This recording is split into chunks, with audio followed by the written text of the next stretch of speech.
Hello everyone and welcome to AudioTriibe. This is the first video on our series setting FL Studio up on a low budget PC. It doesn't matter what level you are at right now. A lot of us face these challenges, working with a DAW on a low budget PC. For the course of this video, we're going to be focusing on the first things you have to do after your FL Studio software is installed.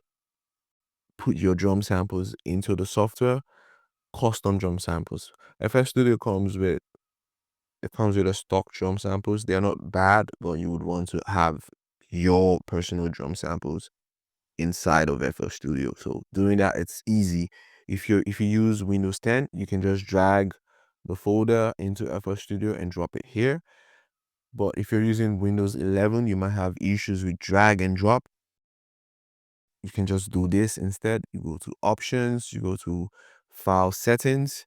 From the file settings, move to the browse extra search folders box here, and you click on any of these empty boxes, any of this folder icons here. You click on them and it takes you to a Windows menu. And from the Windows menu, you have to locate where your drum samples are placed in your hard drive, your PC. For me, it's in local disks, and this is it from the Genesis pack. So when I select it, it comes here, and then it appears here. But I already have the drum samples located, so I don't need it here anymore. I have to take it out.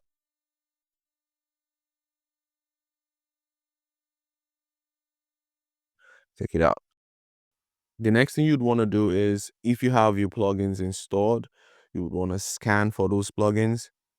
So this is how you do it. You hit the plus button here on the piano roll, the pattern roll. Hit the plus button, you go to more plugins, select that and click on manage plugins, this button here at the bottom part of the dialog window. Yeah, on the dialog box, whatever you exactly call it. You click on it, it takes you to the FL Studio plugin manager, and all you have to do is ensure that you have ensure that you have all the directories where your plugins are installed to. Ensure you have all of them here. If you don't have any of them here, you go to this, you click on this the folder button here with the plus sign on it. You click on it to add any folder where your plugins are installed that isn't showing here on the plugin search pack. When you click on it, it opens up a window. You have to just locate the directory or the folder where you have the plugin installed. You select it and click select folder. But I already have all of that available here. So when you've done that, all you have to do is just hit find installed plugins. Once you hit this button, it starts the scan, and it might take a while depending on how much plugins you have installed. Yeah. But when it's done scanning, it'll let you know, and then you can select all the plugins that you would want to use. When you select the plugins here, all you have to do next is just close this, and you come here, you see all the plugins that it was able to scan. Any plugin that you don't see here, it means you did not select it in the plugin manager window. Okay, I want to talk about something very important. This is a problem that a lot of professionals in the industry experience. It is a problem with the tempo. I've received some stems for mixing and mastering, and I noticed that the project files were not set to the tempo of the track. And with a problem like this, it will be difficult for you to set the delay, to set time-based effects. This is why you have to, it is your responsibility as the recording engineer, as the music producer, whatever task you're supposed to do in the DAW as regards audio files, you have to work with a tempo. Except maybe it's a podcast. I mean, for a podcast, the tempo isn't really important, but for a music related audio file or music based audio file, the tempo is the foundation of everything. So let's just go straight to it. To get the tempo in a project, to get the tempo for a beat, an instrumental, or a song, you don't necessarily have to do much. Okay, so some people download and some people use virtual DJ, or some people use DJ softwares to detect the tempo of a beat or a track. But with FL Studio, you don't need those extra softwares. You can look at the tempo, or you can find the tempo inside of FL Studio. To do that, it's simple. You double click on the audio file, and this window pops up. You come straight to the audio waveform here. You right click on it and move down to detect tempo. Now, if in a situation where you find this here, like you find a BPM selected or highlighted and it has embedded in the bracket there, it just means this is what I think. Yeah, this is my idea. Usually when this happens, it's because the audio file was created with FL Studio. This file right now that I'm trying to analyze the BPM, I made this instrumental in FL Studio. Okay, so this is one case where you would find the BPM highlighted and um highlighted as embedded. Okay, when you find it like this, it's easy. Just click on the embedded BPM or the embedded tempo. Yeah, you're good to go. And all you have to do is, okay, set to, it's asking you, do you want to set to this tempo? Just hit yes, or yeah, set to this tempo.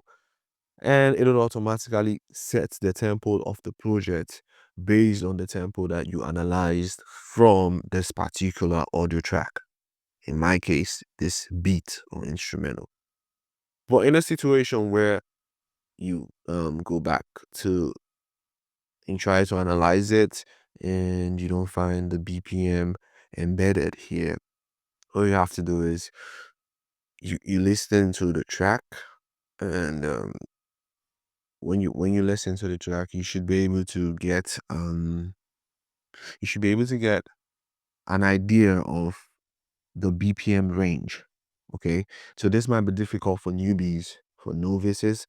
Over the years, I've been able to, detect a range of a beat. So, like for a dancehall track, it's usually within, the 90 BPM to like 110, falls within that range. So when you hear something like that, he just said that this is the range. Well, you have to be able to get the range listening, just by listening. So for this track, I assume, let's assume the range to be, because you have to get the range. When you get the range, you come back here, and these are different ranges. So let's say the range for this track, I want to go with 75 to 150. FL Studio is going to analyze the sample based on the range, and it's going to give us, yeah. So it analyzed the sample and nothing happened. That's because I already selected the embedded tempo. That means the embedded tempo that we saw when we tried to analyze is correct. So if I make this 100 and I go back here to do the same thing, it's going to analyze, and then it's going to, yeah, it's going to ask me, this is what it detected as a tempo, 102. And I was asking me if I want to set that tempo for the project. Yes, set it for the project. So the tempo is very important. It's the first step before you record any track. The first step before you make any beats, you set the tempo. Okay, so how do you know that you've gotten the tempo right? There are a few ways that you can do that. A few ways you can know that you've gotten the tempo right. Well, this is what I like to do. So usually when you throw a file, an audio file into FL Studio. There's usually a gap between where the audio file actually starts and where it starts in the playlist. So that gap, usually you'd have to chop it off. Yeah, most times you have to chop off the gap.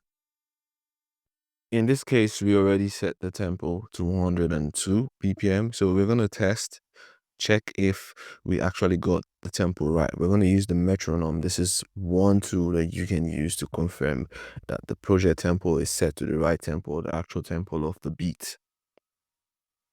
So we're just going to hit the metronome and press play.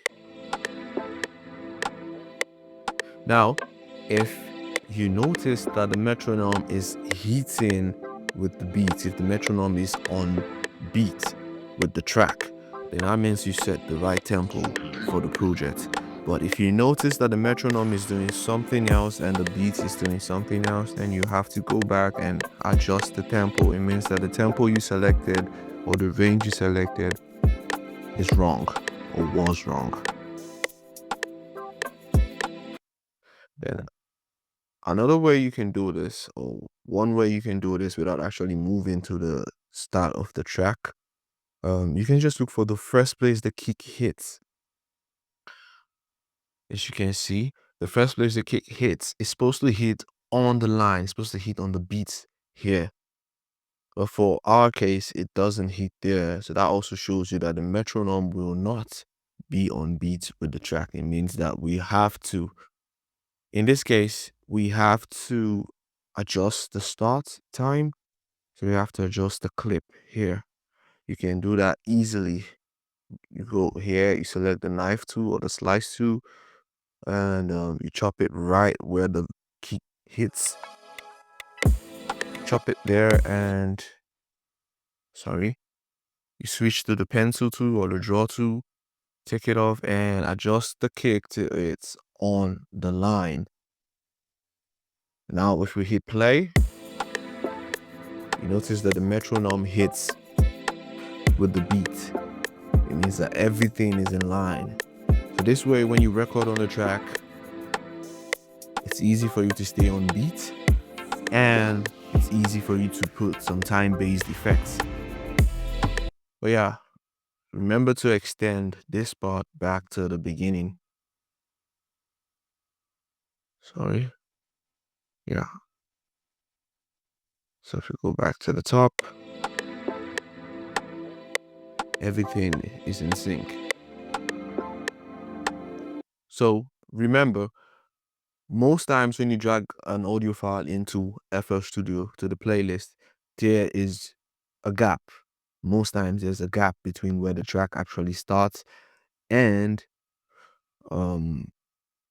where it starts on the playlist. So you have to cut that gap out, cut the space there out. And to ensure that you cut it right, you use the metronome. Turn on the metronome and you hit play. If it hits with the metronome, you got it right. If it doesn't hit with the metronome, then probably your tempo is wrong or the space there isn't cut properly. On the comment section, drop topics that you would want me to cover in FL Studio, and I'll do my best to make sure that we incorporate all of that into this series. Thank you very much. If you haven't subscribed yet, hit the subscribe button. We're going to be working on so many things. I'm going to show you how to set FL Studio up for recording on a budget PC. Talk about things like the buffer length. Talk about the driver, setting up the right driver, setting up your playlist for recording. In FL Studio, there are a lot of ways you can record. You can record into Edison. You can record on your playlist. For me, I find the playlist more convenient. I'm going to show you the different ways you can do that in FL Studio. So please, if you haven't subscribed, hit the subscribe button. Share the video with your friends that use FL Studio on a budget PC. And I'll catch you next time.